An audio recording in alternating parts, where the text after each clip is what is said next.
कहते हैं द्वार धनी के पड़ा रहे धक्के धनी के खा, और 100 काल तक जोली पर द्वार छोड़ नहीं जा। इसलिए परमात्मा रह कराते हैं कबीर जी।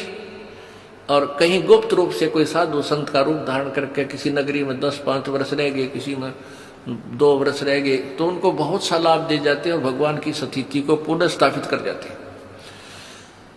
तो कबीर परमेश्वर जी का एक, अब हम संत कहेंगे, वो थे मालिक ही, क्योंकि प्रारब्ध में परिवर्तन कबीर जी के अतिरिक्त तो कर ही नहीं सकता, या उसका कोई कृपा पात्र संत वो परमात्मा ही भेजता है। तो ऐसे एक परमेश्वर कबीर जी के सत्संग में एक भगत जाया करता था। उसकी पत्नी ने उपदेश नहीं ले रखा था, वह विरोध करती थी, वो अन्य पूजाएं ही किया करती थी। उसकी पत्नी ने बताया था, उसकी पत्नी इन ज्योतिष वालों पर बड़ा विश्वास रखती थी। वो अपने पति की जन्म पत्री को लेकर एक ज्योतिषी के पास गई, भविष्यवक्ता के पास। उसने उसकी जन्म पत्री देखकर बताया कि तेरे पति की आयु इतने वर्ष है। उसने बहुत जंतर मंत्र भी करवाए कि मेरे पति की आयु बढ़ जाए, ये हो जाए। अब क्या था, अब वो चिंतित होगी कि भी मेरे पति की आयु इतनी है, और वो अपने पति को कहती कि तू ऐसे कर, वहां मेरे उसके पास चल, आप पर आपत्ति आने वाली है। वो कहने लगा मैं नहीं जा सकता कहीं भी, मुझे ज्ञान ऐसा प्राप्त हो गया, मेरे गुरुदेव के अतिरिक्त मेरी आपत्ति को आओ भी गी तो टालनिया नहीं। उसने ये ना बताई कि तेरी मृत्यु होगी, कदे चिंतित हो जावे, और आप दुखी रहा करती थी।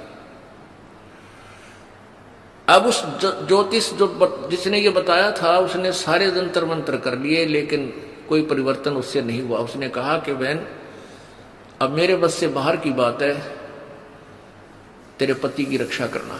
वो एक पुण्य आत्मा था। देखो ये जो जन्म पत्रियां हैं, हस्तरेखाएं हैं, ये प्रभु द्वारा लिखे गए कोड वर्डों में हमारे भविष्य है, हमारा प्रारब्ध है। इसको जानने वाला बता तो देगा कि तेरे घर में ऐसा होगा, तेरे इस दिन वर्ष के बाद तेरी मृत्यु होगी, पक्की होगी, और हो जाती है।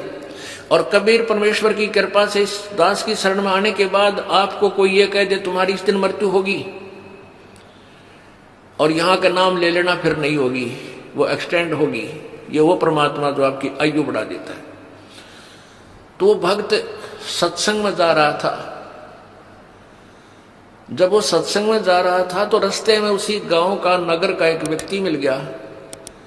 वो शराबी कबाबी आदमी, और वो सिनेमा देखने जा रहा था दूसरे उसी शहर में जिसमें वो सत्संग के लिए जा रहा था।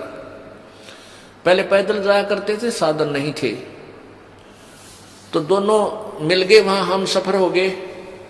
एक दूसरे ने पूछा तुम कहाँ जा रहा है, वो कहने लगा मैं सत्संग में जा रहा हूँ। दूसरा बोला तू कहाँ से, पूछा तो कहाँ जा रहा है, मैं सिनेमा देखने जा रहा हूँ, और वहाँ शहर से शराब लाऊंगा, और वहाँ घूटी ला के फिर फिल्म देख के फिर आऊंगा। तो उस भगत से वो कहने लगा, वो शराबी, कि क्या रखा है तेरे सत्संग में, कुछ ना रखा वहां पर, ये तो मूर्ख बना रखे हो तुम इन संतों ने। आजा, खान पीन की उम्र है, आ चल मेरे साथ, सिनेमा देखेंगे, फिल्म देखेंगे, घूटी लावांगे, होटल में रोटी खावांगे। भक्त ने बोला बस भाई हम तो सत्संग में जाएंगे।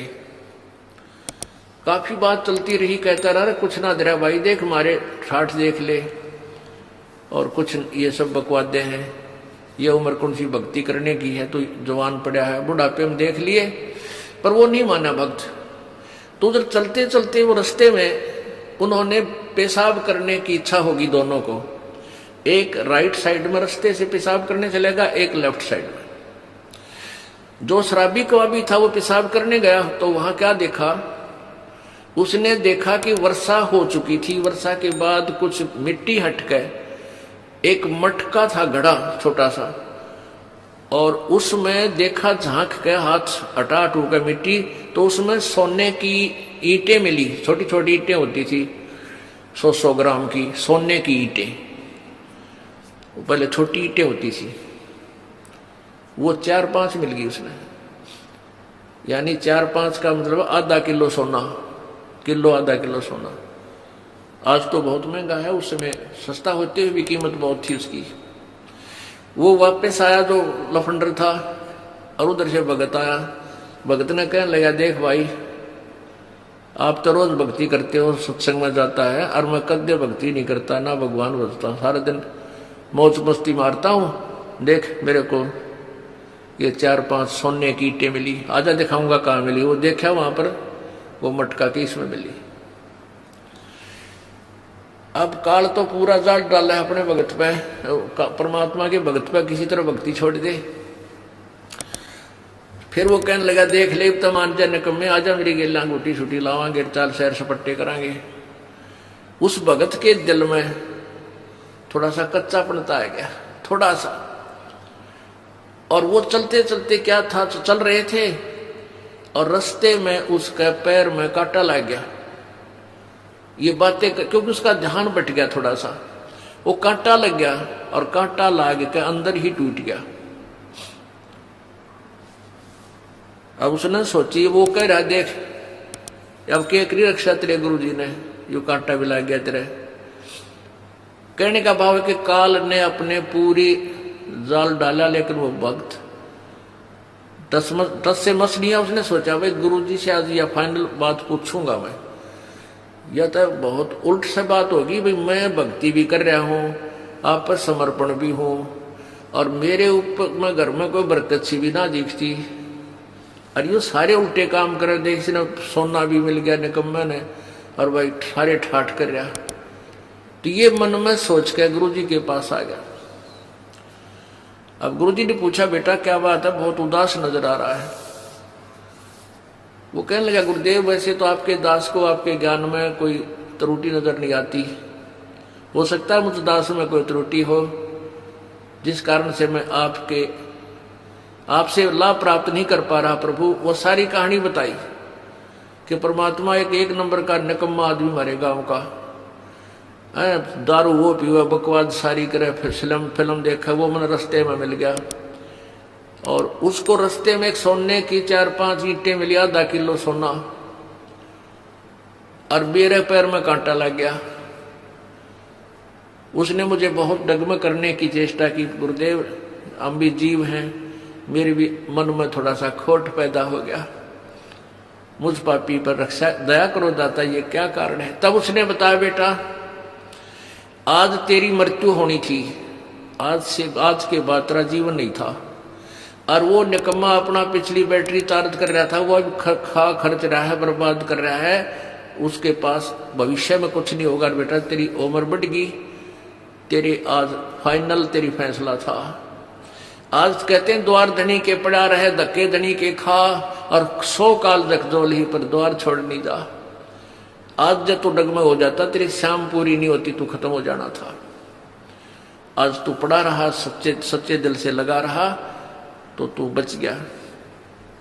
अब वो अपने गुरु जी की एक एक बात पर विश्वास किया करता था। वापस आ गया करने, काटा कुटा वहां कटवा दिया, सब भगता निकाल दिया। अपनी पत्नी से आके कहने लगा कि आज मेरे गुरुदेव ने ये बताया कि आज मेरी मृत्यु होनी थी, और गुरु जी की भक्ति से, उसके नाम से, उनके आशीर्वाद से आज मेरा जीवन बच गया। उसकी पत्नी ने उसी समय उसको कहा कि सचमुच तेरे गुरु जी पूर्ण परमात्मा है। यो जन्म पत्री ले रही थी कि मैंने दिखाई थी एक जन्म पत्री कि इस वर्ष में तेरी मृत्यु थी, और मैंने सारे जंतर मंत्र करवा लिए थे। उस मेरे जिसके पास मैं जाती थी, उसने लास्ट में हाथ खड़ा कर दिया था कि मेरे बस की बात नहीं तेरे पति को बचाने की। और मैं बहुत चिंतित थी, रोया करती भगवान पड़का भगवान के आगे। तो उसकी पत्नी ने भी उपदेश लिया, और वो बालक का फिर उन बच्चों का पूर्व अच्छा जीवन रहा, काफी लंबी आयु उसको प्राप्त हुई। तो इस प्रकार हमने अपने परमात्मा के ज्ञान पर ये विश्वास रखना पड़ेगा। इसमें थोड़ा धीरज, धैर्य की आवश्यकता है, जल्दी नहीं मचावे।